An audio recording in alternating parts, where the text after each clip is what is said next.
Hello, everyone. My name is Ashley Pacheco Gilmet. I am the World Languages Curriculum Supervisor. Happy World Language and Diversity Week. It is the 31st annual World Language and Diversity Week. And because of the pandemic this year, of course, it's being done a little differently with a bunch of remote virtual workshops. So I have a special workshop today for all of you with two special guests. They are both world language teachers. And one of them is Miss Musa Marrero, Miss Amani Musa Marrero. She is a Spanish teacher here. She's been teaching here at Taunton High School for about 2 years now. And we also have Miss Brianna Medeiros, Professora Medeiros, and she's a Portuguese teacher. This is her 4th year teaching in the World Languages Department here at Taunton High School. And they are doing a workshop today that's really exciting. It's on a really exciting topic. Our theme, I forgot to mention, our theme this year for World Language and Diversity Week is Open Your Mind to Language and Social Justice. And with that being said, Miss Medeiros and Miss Musa have a workshop on just that, social justice. Specifically, I need to make sure I get this name right, but specifically the workshop is called The Year of Social Justice Through Social Media. And both Miss Musa and Miss Medeiros have a strong interest, a very deep passion in human rights work and social justice work, especially when it involves our students. So that is how we have come to be here today with them presenting this exciting workshop for us. At the end of today's workshop, there will be an opportunity for educators, for teachers to give their students a post-workshop reflection with some questions that students can complete after watching this workshop. So I will be sure to link that document, that post-workshop reflection, in the email that we share out with this video link for this workshop. So with all that being said, I want to pass the mic to Miss Musa and to Miss Medeiros, and they can go ahead and share their screen and share their presentation. Thank you. I'm gonna share my screen. Hola, hey everybody. Let me figure out how to do this on Zoom. I'm not used to doing it on Zoom. Okay, here we go.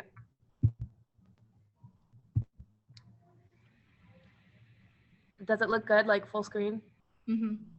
Okay, so hola, Ms. Musa and I are presenting to you today about social justice, and specifically through social media. How has social media been used in the past year to really bring awareness to different human rights issues and to really give a new power to the questions of social justice and conversations about social justice.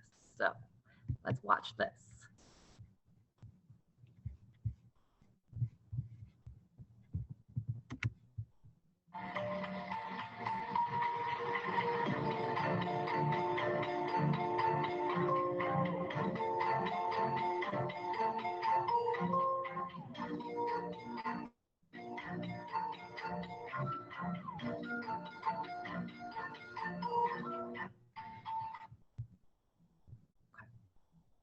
Okay, so the video that you guys just watched, it's a TikTok, obviously, as you guys already know, explaining or demonstrating different social justice movements and issues that were brought up in 2020 through social media.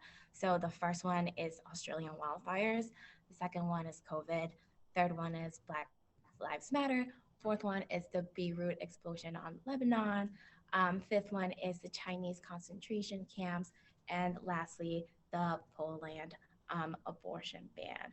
And we will be, in fact, touching upon some of these social justice movements throughout our seminar. Right. And so another video that we chose to kind of get your attention at the beginning is this video that came out last summer that probably some of you have already seen for Justice for Breonna Taylor, involved and related to the Black Lives Matter movement. So this is another way that social media, this time through YouTube, brings out messages. And this is a version of Say My Name, Say Her Name. Say her name, say her name. Rest in peace, Breonna. Praying for her mama. We know who's to blame. Say her name, say her name. These times are more than change. Some way more than crazy. It's time for a change. Say her name, say her name. Rest in peace, Breonna. Praying for her mama. We know who's to blame. Say her name, say her name. These times are more than change. Some way more than crazy. Let us say her name. Waking up the same. Killers going free. And to me it's just insane. They started to silence, wanting our compliance. See how they kill our people and expect us to stay silent. Lock 'em up, lock 'em up. They ain't no heroes. Kill Breonna Cold and list of injuries at zero. Corruption that has led to move a point further. If you're white and got a badge, you get away with murder. I say that it's so many. I saw Breonna.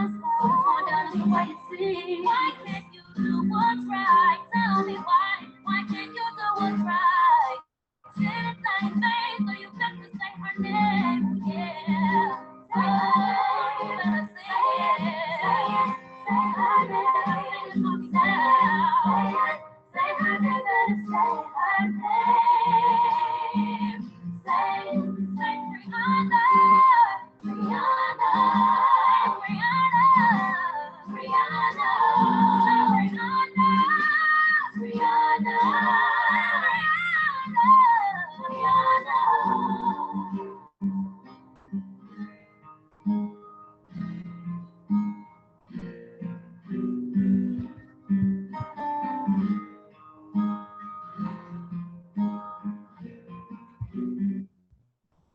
Okay. So before we really get into it, we just want to put out an important reminder. So the entire purpose of this presentation is to look at and examine how social media users across the world have used different platforms to express their points of view and spread awareness about a variety of causes and struggles for equality and justice. So remember, we're looking at this as a tool to spread awareness. So let's listen to these different voices with an open mind as we see these different videos and publications. And again, remember that we cannot believe everything that we see and hear and read on the internet, right? So this is very important. Always make sure to do extra research and check reputable sources after you see something on the internet, after you see a viral TikTok or Instagram post. Make sure that it's true. So. Okay, so we're gonna start off with a couple of quotes that we have on social justice and how social media has impact our this whole entire thing, right? So the year 2020 highlighted the resilience of protests around the globe. Despite the greatest public health challenge in over a century, the viral threat, lockdowns, and increasingly repressive environment it triggered, protests remained an integral part of the global political landscape. Right. So all over the world, protests came to the forefront in 2020. And if there's any baggage to take from 2020, it's this, says Refinery 29. This was the year of our reckoning when the social justice movement took center stage and activism became a part of more and more people's lives. We talk about the pandemic, and in a lot of ways, it showed a lot of injustices that were going on around the globe and led people to speak out.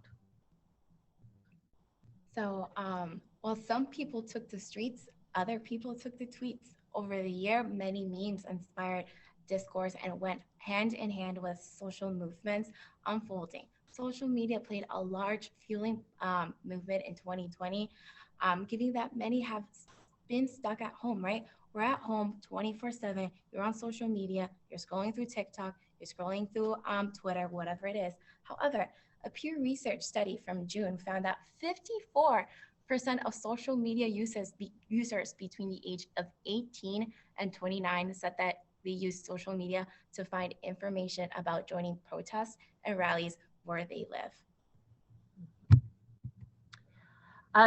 And so this was important to get information, to get people out on the street, but also just to bring awareness. So you're seeing people staying at home without a ton to do, except watch Netflix and go on Twitter. And kids your age, or I guess your teachers who are influenced by you guys on TikTok, people started to take a great notice of what was going on, even more than usual.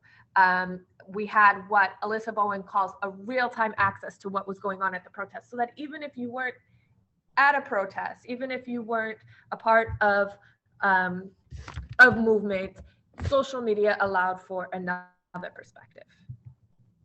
Okay, so just like Professora Medeiros just explained, social media became a huge voice for the social justice movement. So on Twitter, people began matching donations on mass bail funds. In one case, more than 50,000 individuals donated about $1.8 million in 24 hours to support the Brooklyn Community Bail Fund. But less than substantial acts, like when about 28 million people posted a plain black square to Instagram as part of the hashtag Blackout Tuesday. They were criticized, though, for subscribing to a kind of slacktivism and for drowning out important hashtags like Black Lives Matter. So slacktivism, that is when you are supporting a social or political cause online with little to no commitment. So just because, you posted a black square and you did hashtag Blackout Tuesday doesn't mean that, you are super committed into this social justice movement. Right. How do we back it up? Where do we go from there? Right. So just the internet, it has provided this Generation Z, with this new opportunity that many generations didn't have before. I didn't have when I was in high school, right? So the advent and rise of the internet has democratized the ability to speak, so that young people, a lot of the times, high school students under 18, too young to vote, had a way to make their voices heard. And Professor NYU Professor Stephen Duncombe says, I'm not surprised to see young people being more active, because in a lot of ways, young people have a sense of agency, or, this sense of having a space where they can speak openly online that I certainly didn't have when I was their age. They are used to being heard. All right, so let's take it to our first social justice movement, Black Lives Matter, right? Black Lives Matter, it was founded in 2013. However, not only it was founded in 2013, it's also the largest global social movement right now in the US, UK, and Canada, right? This movement, even though it was founded in 2013, it gained more awareness after the killing of George Floyd in 2020.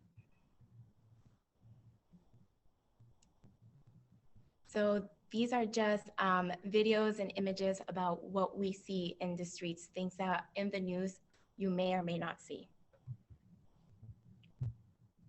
This is my kingdom come. This is my kingdom come.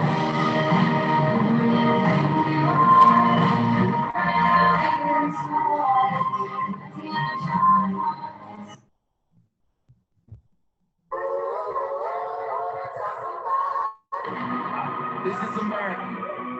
Don't got you slipping up. Look how I'm living up. Police be tripping up.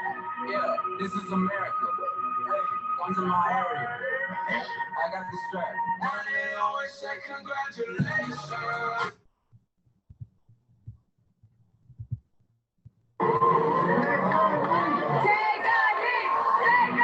This is America. Slipping up. Look how I'm living up. Police be tripping up. Yeah, this is America. Come to my area. I got the strap.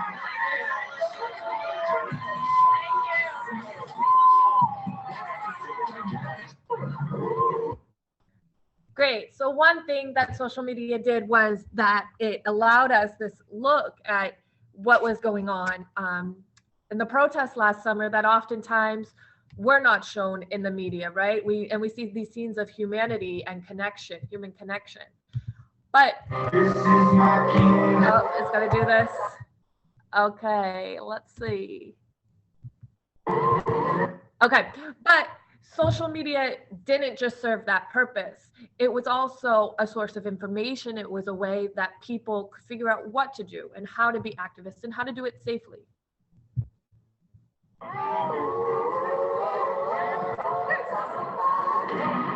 This is America. Don't got you slipping up. Look how I'm living up. Police be tripping up. Yeah, this is America. Onto my head. I got the strap.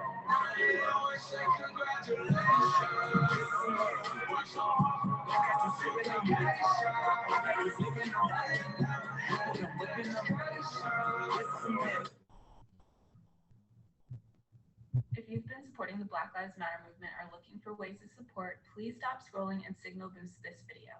I've been coding pretty tirelessly every day my website, pvresources.com.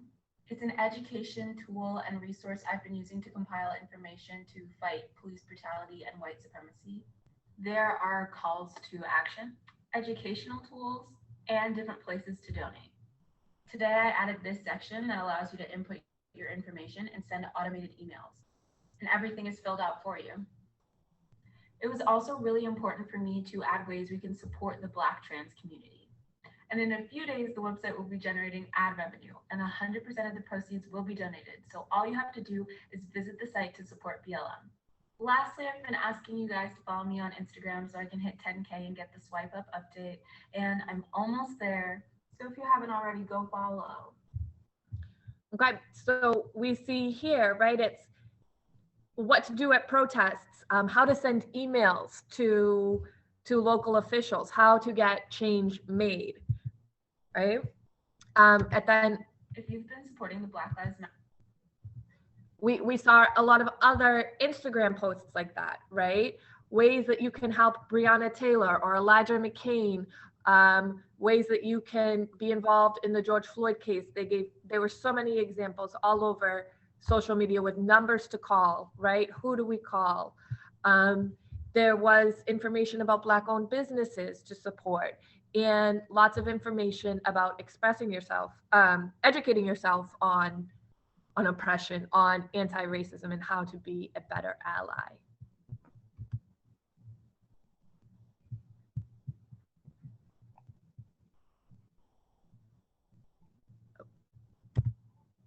First of all, I just want to say thank you guys so much for all the support. Obviously, this can't happen without you guys, and you guys are doing very great right now. A lot of people have been asking me about the rules and how to participate in the blackout, so I made some updated rules. Just to clear up some misconceptions, this is not the type of blackout where we get off of TikTok and we silence ourselves. This is the type of blackout where we black out the FYP. Basically, for Black folks, this is business as usual. Post your best content. But for non-Black folks, we want to reframe from posting and focus the day actually on interacting and sharing these posts, amplifying Black creators' voices. And obviously, this is spreading pretty quickly and we still have 4 days, but we still have a lot of work to do if we want this to get all across TikTok. So keep sharing, keep liking, keep commenting, and keep doing what y'all doing because y'all are so amazing. Okay, so this video, right, it shows that this is still happening every day, right? It's not last year, it's not 2013, every day, and we have to bring awareness to it, right? But how do we bring awareness to it? And this is how. So with that being said, señorita, Profesora Medeiros, sorry, you don't teach Spanish. Can you hit the next slide, please? Yeah. First of all, I just want to say thank you guys. So on social media such as Instagram, we have protests such as these posters. This one is very powerful. It spoke to me when I came across it. I walk so my future children never become a hashtag, right? Racism, it's not public health, it's a crisis. And then Profesora Medeiros, do you want to talk about this case and what is going on nowadays? Right. So this is to show you that these cases that, these were hashtags last year, Breonna Taylor, George Floyd, but they're more than hashtags. These are people, and these are cases that are ongoing. So just yesterday, Breonna Taylor's boyfriend, Kenneth Walker, was dropped of the charges that were against him and that were often used as an explanation for her death. But so now these charges have been dropped. So we see a moment of justice, right? We see a moment of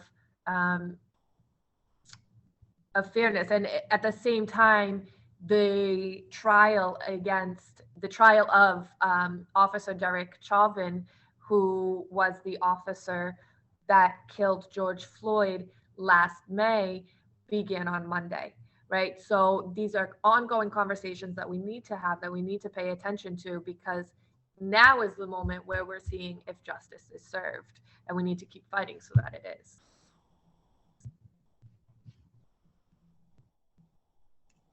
So over here, this, speaks pretty much to itself. Just take a look at it. All over the world, that the event sparked mass protests. We can see in every single continent.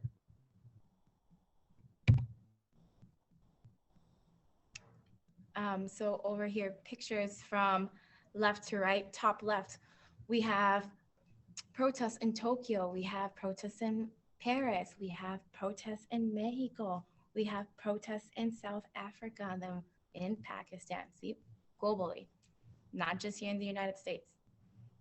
Yeah. So this Black Lives Matter really took off on social media, especially like Ms. Musa said, it's been around since 2013, but it really exploded last year. It really came on to be on everybody's radar, and a lot of that is because of social media. And many other movements across the globe also took to social media to spread awareness. So that's what we're going to talk about now, is some other things that are going on in the rest of the world, because while we were having a pretty tumultuous year ourselves last year, there was stuff going on in the rest of the world. So for example, last year, especially around last October, the hashtag End SARS was really was something that we were really seeing a lot. Okay, so End SARS. SARS is a special police unit in Nigeria. Okay, and so it was the Special Anti-Robbery Squad.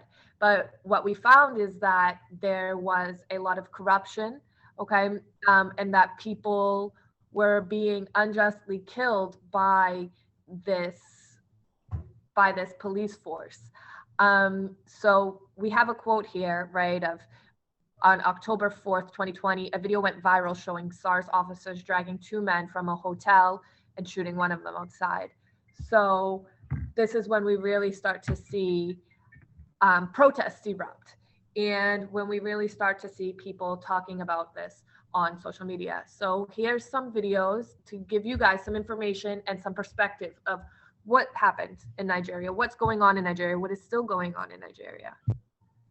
Stop scrolling, because if you're seeing this video, you are likely someone who cares about human rights and people receiving justice.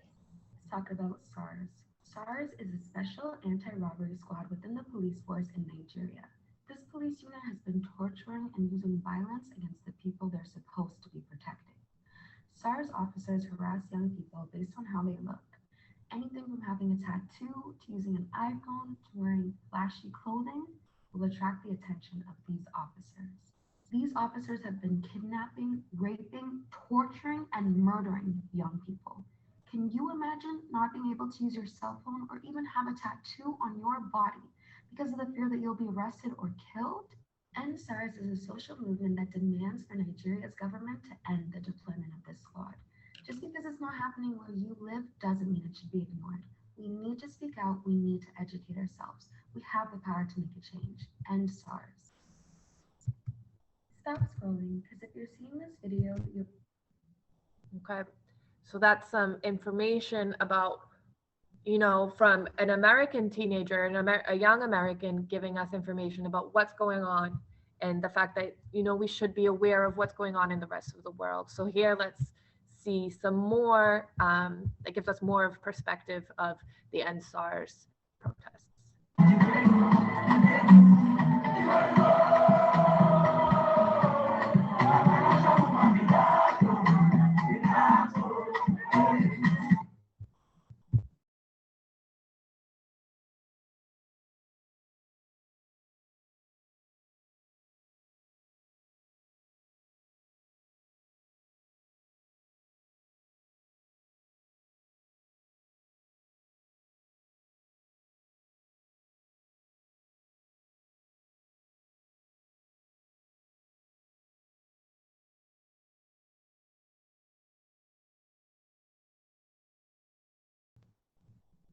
So come on, baby, won't you show some class?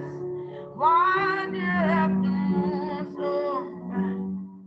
We don't have to take our clothes off. Don't have a good time. Oh, no. Okay, good. So while there was a lot of talk of fighting police brutality in a lot of the world, there,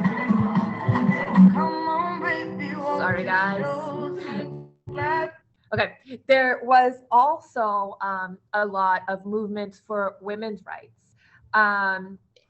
And this is something that we see both in Poland and Argentina in 2020 from completely opposite sides of the spectrum. So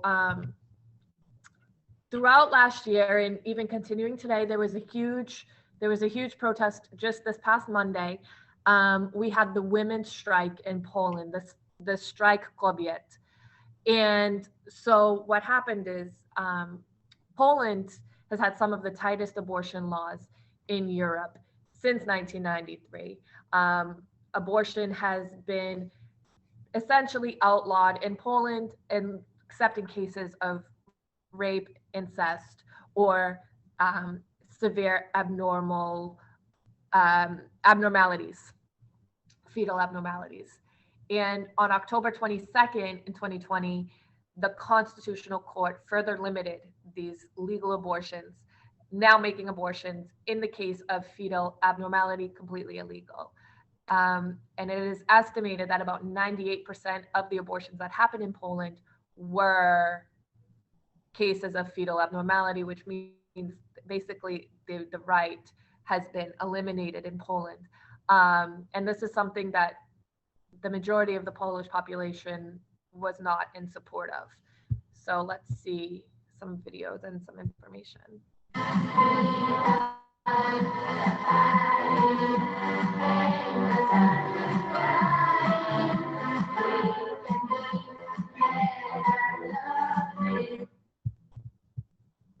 Okay, so some footage from protests in here.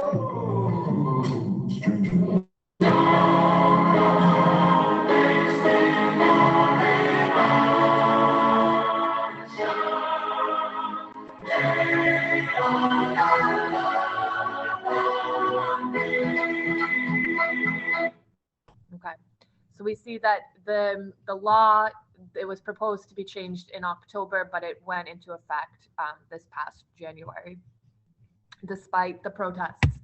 But that didn't stop people, and it has not stopped people. People are still protesting. Over 400,000 took the streets in Poland, and there have been many protests around the world. And you can find on social media, you can find protests in San Francisco, you can find protests in New York, in Bulgaria, in Australia. This is something that really became something that the whole world was watching. So here's just some more footage. I love this first video. You'll see why. We have some babci, grandmas banging pans and supporting the protesters. I love this.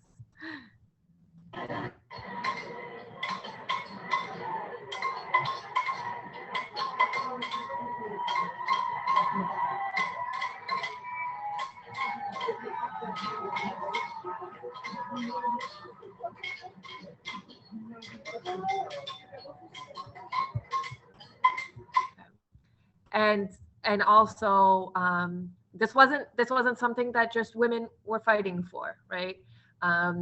So let's see some allies, some videos from allies.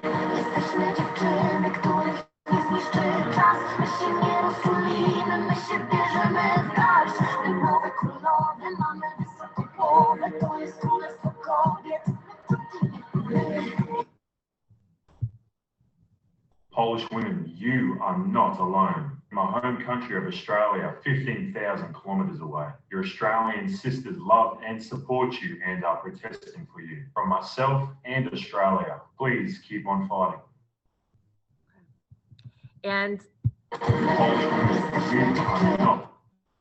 I'm gonna skip. And they have kept fighting. So as a lot of you maybe know, Monday was International Women's Day. Polish women mark Women's Day protesting the ban. There were huge protests in Warsaw. Also, I believe it was last month marked the anniversary of women having the right to vote in Poland. And again, the streets were filled with protesters. I just wanted to show these last other forms of expressing voices on social media, this time not through TikTok. There is this artist who makes a lot of drawings that she posts on Instagram, and she also posted these last summer. So we see here this one, it says Tylko ona ma prawo decydować o jej ciele. So this means only she has the right to decide about her body. But by crossing out this A, it makes it he, taking the right away from the woman, right? And again, we have, kind of responses to a lot of things that are very often unjust and unfair, a lot of things that people say, right? So here we see the woman has the right to her own body, but she doesn't. Or a woman is a person, but she is not a man.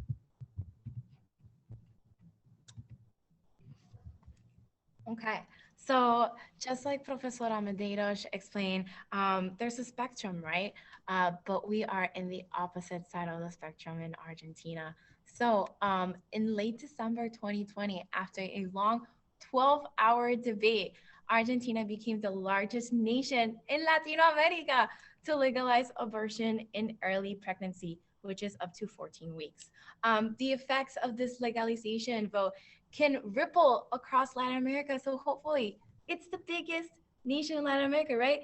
It can create possibilities for future Latinas and Hispanic women around the globe. Hopefully, maybe, we'll see. However, how do they do this?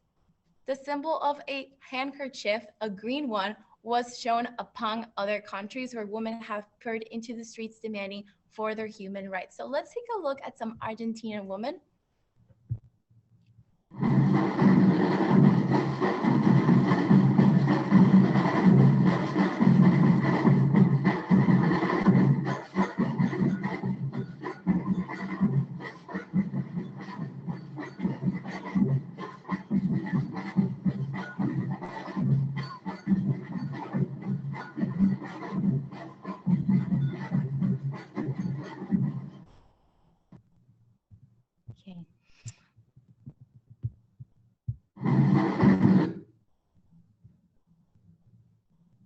Also, just a side note, the last time this went into voting was in 2018 and it did not pass. So 2 years later, right?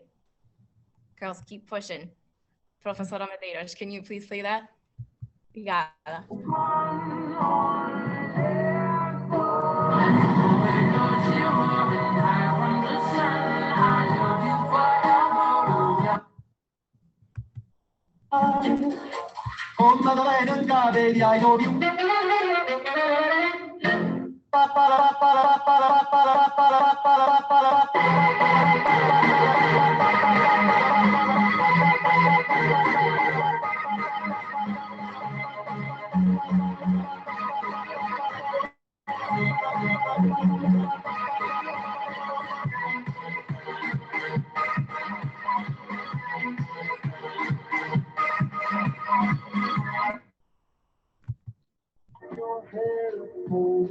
Negativa, en consecuencia el proyecto queda rechazado en los términos del artículo 81 de la Constitución Nacional.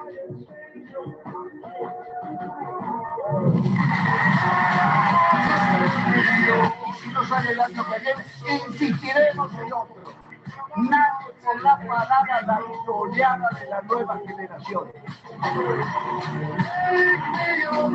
Resulta aprobado, se convierte en ley.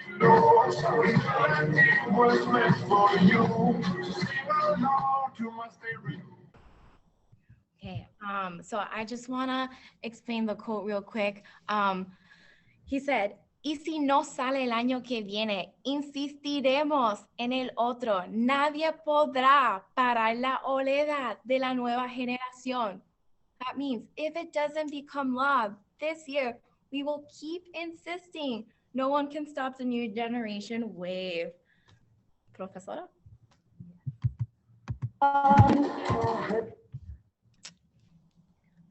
Okay, so we have this quote. It says, when I was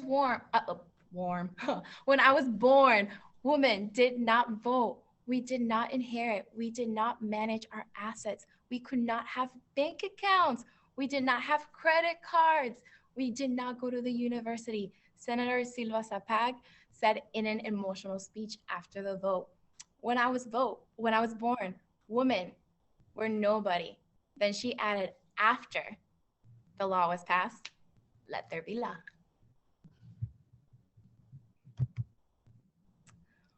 Okay, so as mentioned previously, Argentina is the largest right now in Latino America to pass this law. However, there's this hashtag, que suba la marea. Que suba la marea means let the tide or the wave rise, right?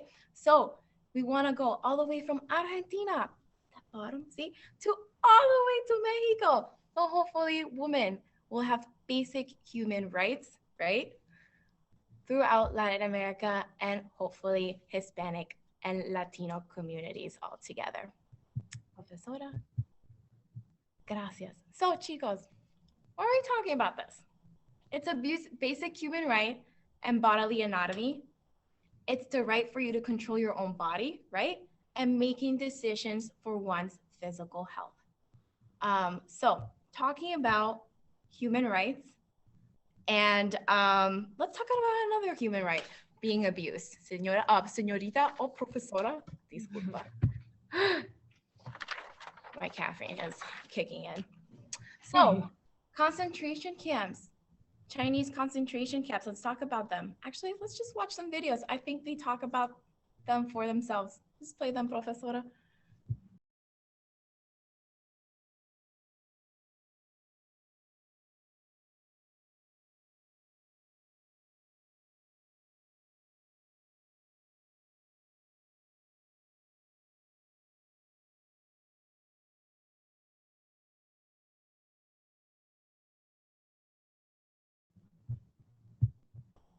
There is literally a genocide happening in China right now, and our headlines all have to do with Trump or Biden. That's ridiculous. Here's the reality. Women are being raped while their husbands and sons are being killed. Their children are being beaten in these re-education camps, which are actually concentration camps that we have overt evidence of. Nothing is being covered by the US media. However, we've learned on TikTok that if we stir up enough fuss, our media starts to cover what we're talking about. So that's what we're going to do. You're going to make videos talking about the concentration camps in China. You're going to make videos advocating for Uyghur Muslims, because our petitions won't work there, but our voices will. It's baby penguin. He's caught on an iceberg. A baby penguin caught in an iceberg. What's a penguin? What's an iceberg?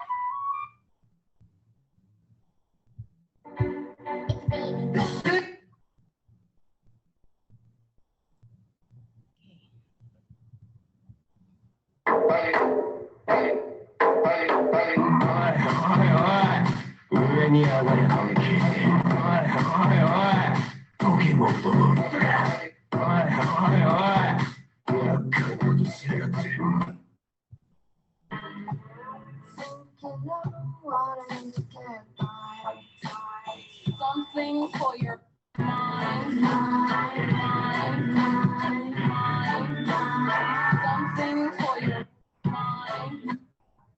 Okay, so we have this goal.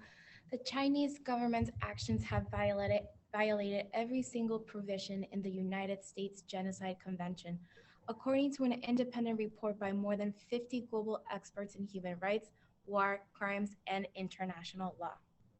China denies allegations of human rights abuses, saying that centers are necessary to prevent religious extremism and terrorism. Oh, just an FYI, these concentration camps are called vocational education and training centers by the Chinese Communist Party. Professora. Okay. And so something that's really been discussed and something that really needs to be addressed, especially in 2021, is violence against Asian Americans. So, I mean, again, pretty self-explanatory. Since March 2020, hate crimes against Asians have jumped, guys, not 19%, not 190%, 1,900%. Can you imagine this? At times 1,900, okay? In New York City last year, okay? Asian Americans throughout this past year have been the most racially targeted group. And we must acknowledge this, right? Why has this risen? This has risen because of incorrect assumptions that for some reason Asian Americans are to blame for the coronavirus. They are not. That is ridiculous. So we need to spread awareness. We need to be aware of this, right? Because the hate crimes and the xenophobia against Asian Americans at this moment are at an all-time high. So again, let's give the microphone to some Asian American youth to express to us what is going on.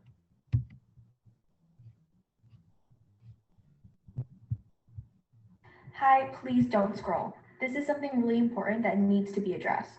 There has been a huge increase of hate crimes against Asian Americans, specifically Asian elders, who are being attacked and killed. Children are being kidnapped, and Asian-owned businesses are being robbed and vandalized. And if you're not angry or scared about this, think about this happening to your own family, your grandparents, your children, or to yourself. It's not right, and there needs to be a change now. So what can we? Hi, please don't scroll. This is something really important that needs. Wait, that skipped. Wait a minute. Let me go back to that end because addressed. it's important to listen to her say what we can do. If this will let me do that. I'm just going to play it again. Sorry, guys. There has been a huge increase of hate crimes against Asian Americans, specifically Asian elders, who are being attacked and killed. Children are being kidnapped, and Asian-owned businesses are being robbed and vandalized. And if you're not angry or scared about this, think about this happening to your own family, your grandparents, your children, or to yourself.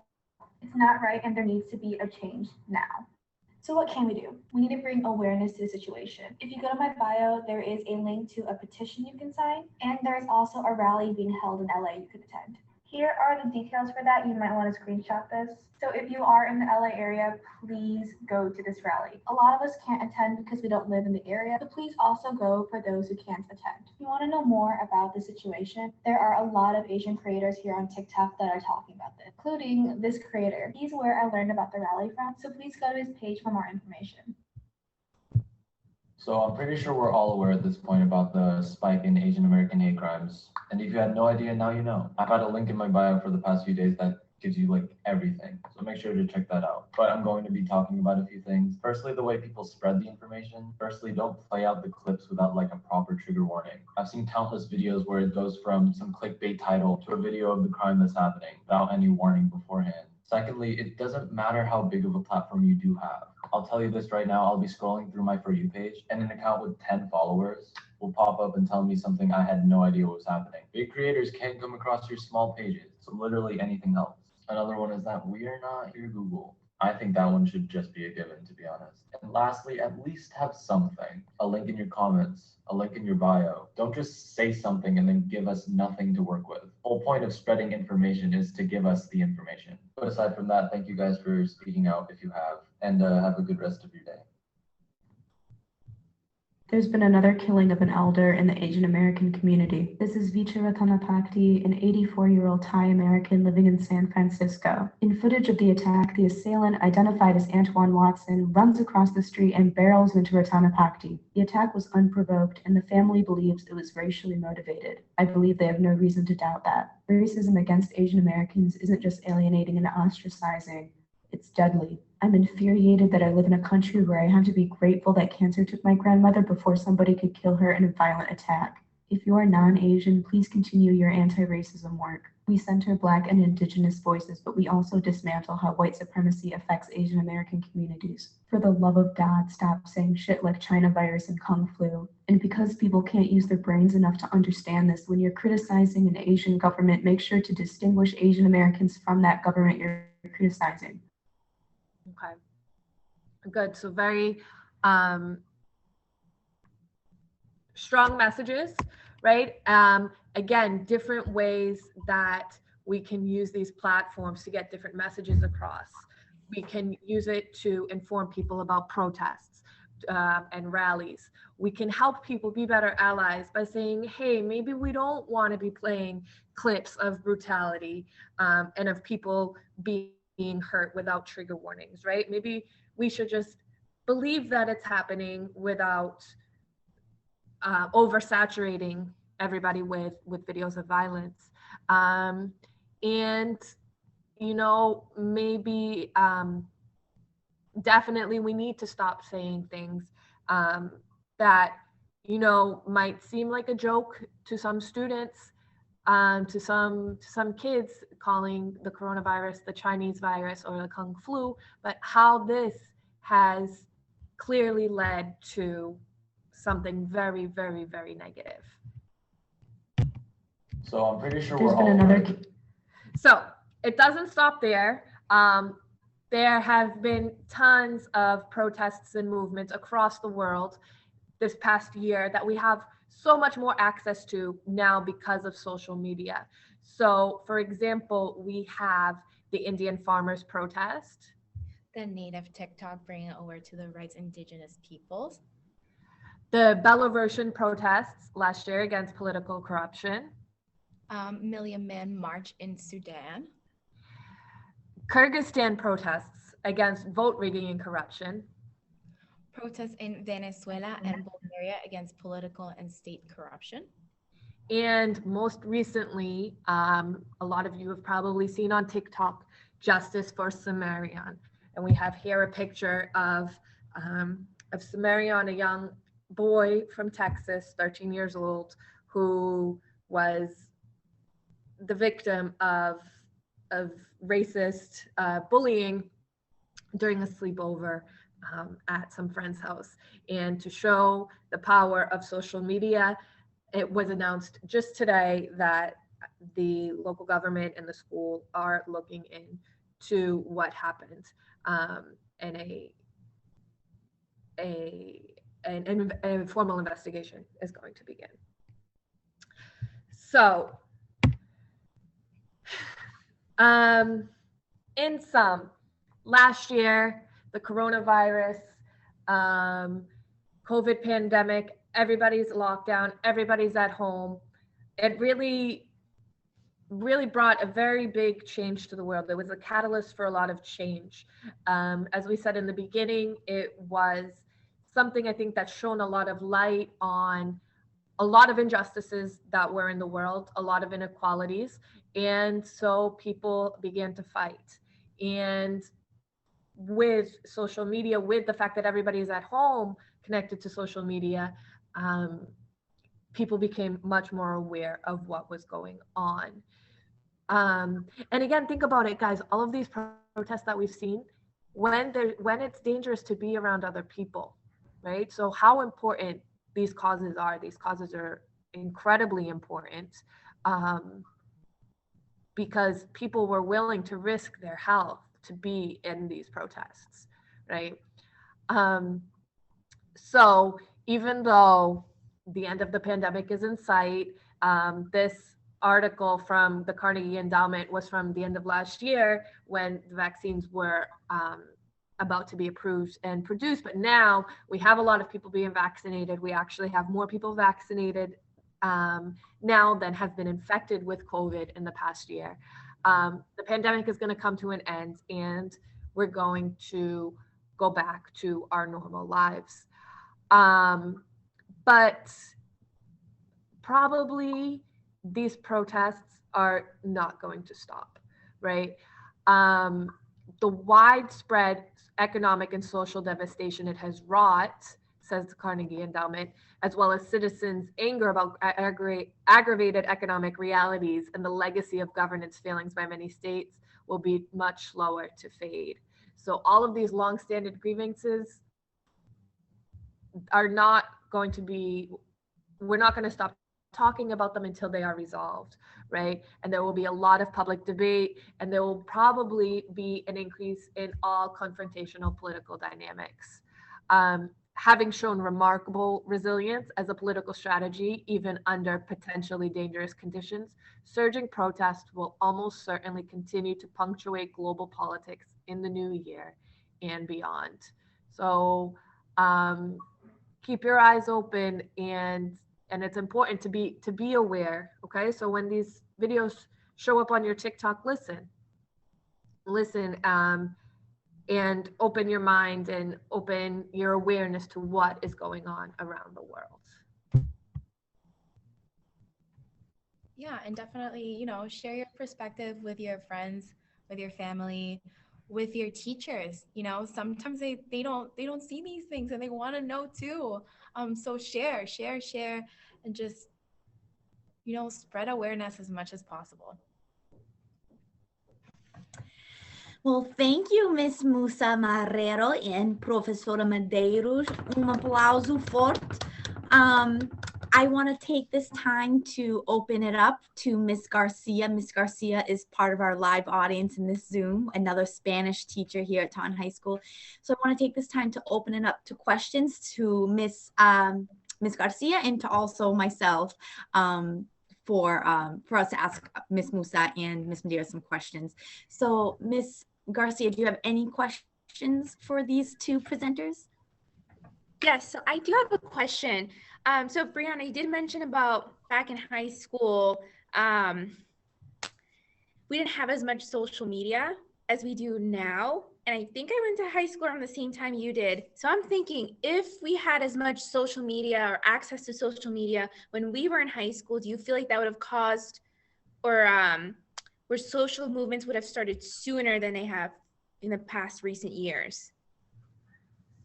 That's a really good question. I don't know, because honestly, I look at our students and it gives me so much hope. I feel like they are so much more aware of what is going on than we even were in high school.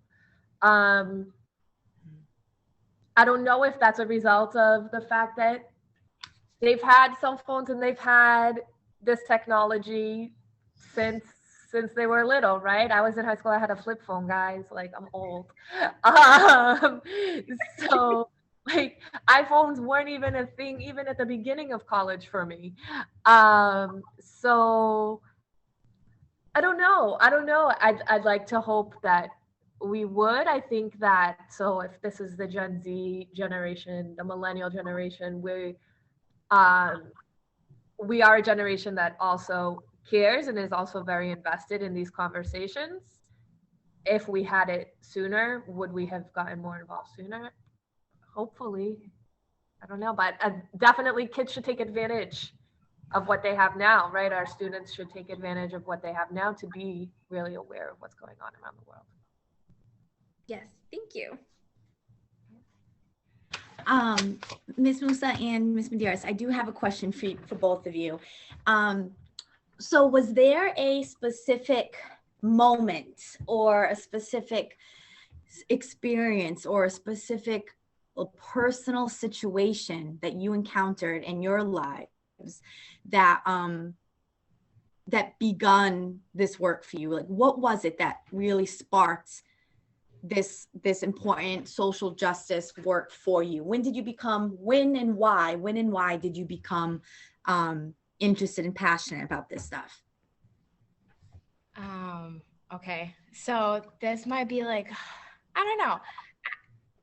It's just like my first memory, I guess, or my first like aha, like, oh, whoa.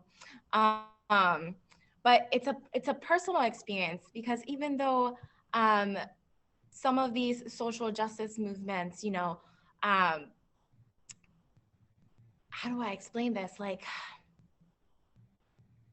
I'm a double minority. I'm a Latina, and on top of that, I'm Arab. So it was a kind of aha moment that I had. And on top of that, being a woman, right? So I was raised with a community and morals of like this machismo, this like woman can't do this. On top of that, you're Arab, right? You're submissive, a lot of submissiveness. And I think it was like high school, sophomore, junior year, when I've had enough of just hearing you like, you can't. And I just started advocating and, you know, listening to what we can do and things that can be done in order to make these changes.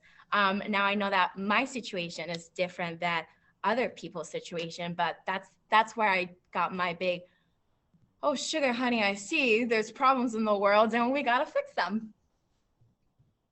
Yeah. How about you, Ms. Medeiros?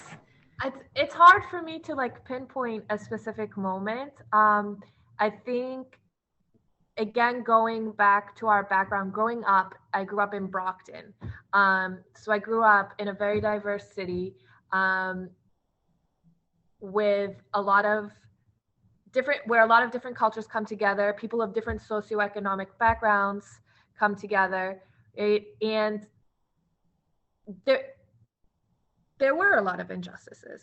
So as much as we try to promote, oh, we're a diversity, and Brockton is a diverse and a wonderful city, but that doesn't mean that these same struggles that we just talked about aren't happening within Brockton, right? And so it was just something that I think I've always been kind of in tune to, like what's going on. One thing is the rhetoric, one thing is what we say, and the other is how we act, right? But then especially, Ms. Musa talked about when the Black Lives Matter movement started in 2013, 2014. And I remember the conversations I had when that started. I remember, you know, it started with Trayvon Martin, right? And all of these other cases of violence against Black Americans that were not ending in justice, right? And then the Black Lives Matter movement came on when there were multiple cases of, you know, Black men being killed in their cars, or Sandra Bland, and this was all happening around the same time, Philando Castile, right? And I think that I got really involved, but I got really involved when I realized that people that were important to me, people that I love, would respond with this racism doesn't exist comment, right? And so that, I think that was kind of what got me going, right? Is that this does exist. this is a problem. This is something that needs to be addressed. And, you know, I started having those conversations with, you know, family members, with close friends, right? Who didn't understand what was going on in the beginning and who now do. And that's the amazing part, right? Is I've seen the growth from 2014 to 2020, right? That these same people are now supporting the protests and are supporting the movement and understanding. So I think that's something that's also a hopeful note maybe to end on. You know, awareness is growing, and hopefully this will bring the tides of change. Yes, thank you both for sharing those personal, that's exactly what I was hoping to hear, like some type of personal connection of why this became so important to both of you. So thank you. And yeah, I mean, you both just taught me so much. There were so many of those social movements that were mentioned that I had no idea about. And I am 30, how old am I? I'm 33 years old. And I wasn't aware of some of those, a lot of those movements actually. So I'm just so proud and honored and excited that our students and our staff members just were exposed and made aware of those very, very important social movements and injustices that are happening around the world. So thank you both for putting the time into this workshop. And I, like you mentioned, Ms. Medeiros, I am hopeful these students that we are working with today, these students are so much smarter than I was when I was a Taunton High School student. They're so much more confident and so much more vocal, and they're so much more courageous than I was and bold with sticking up for what's right. So I am just so hopeful that yes, these Taunton High School students, the students, our future generations, they are social justice advocates, and they are right now. They're gonna keep on fighting and sticking up for the people who need to be stood up for, the people who we need to fight for, to make sure this world is more just and more equitable for them. So yes, thank you for such an inspirational workshop, my friends, my colleagues.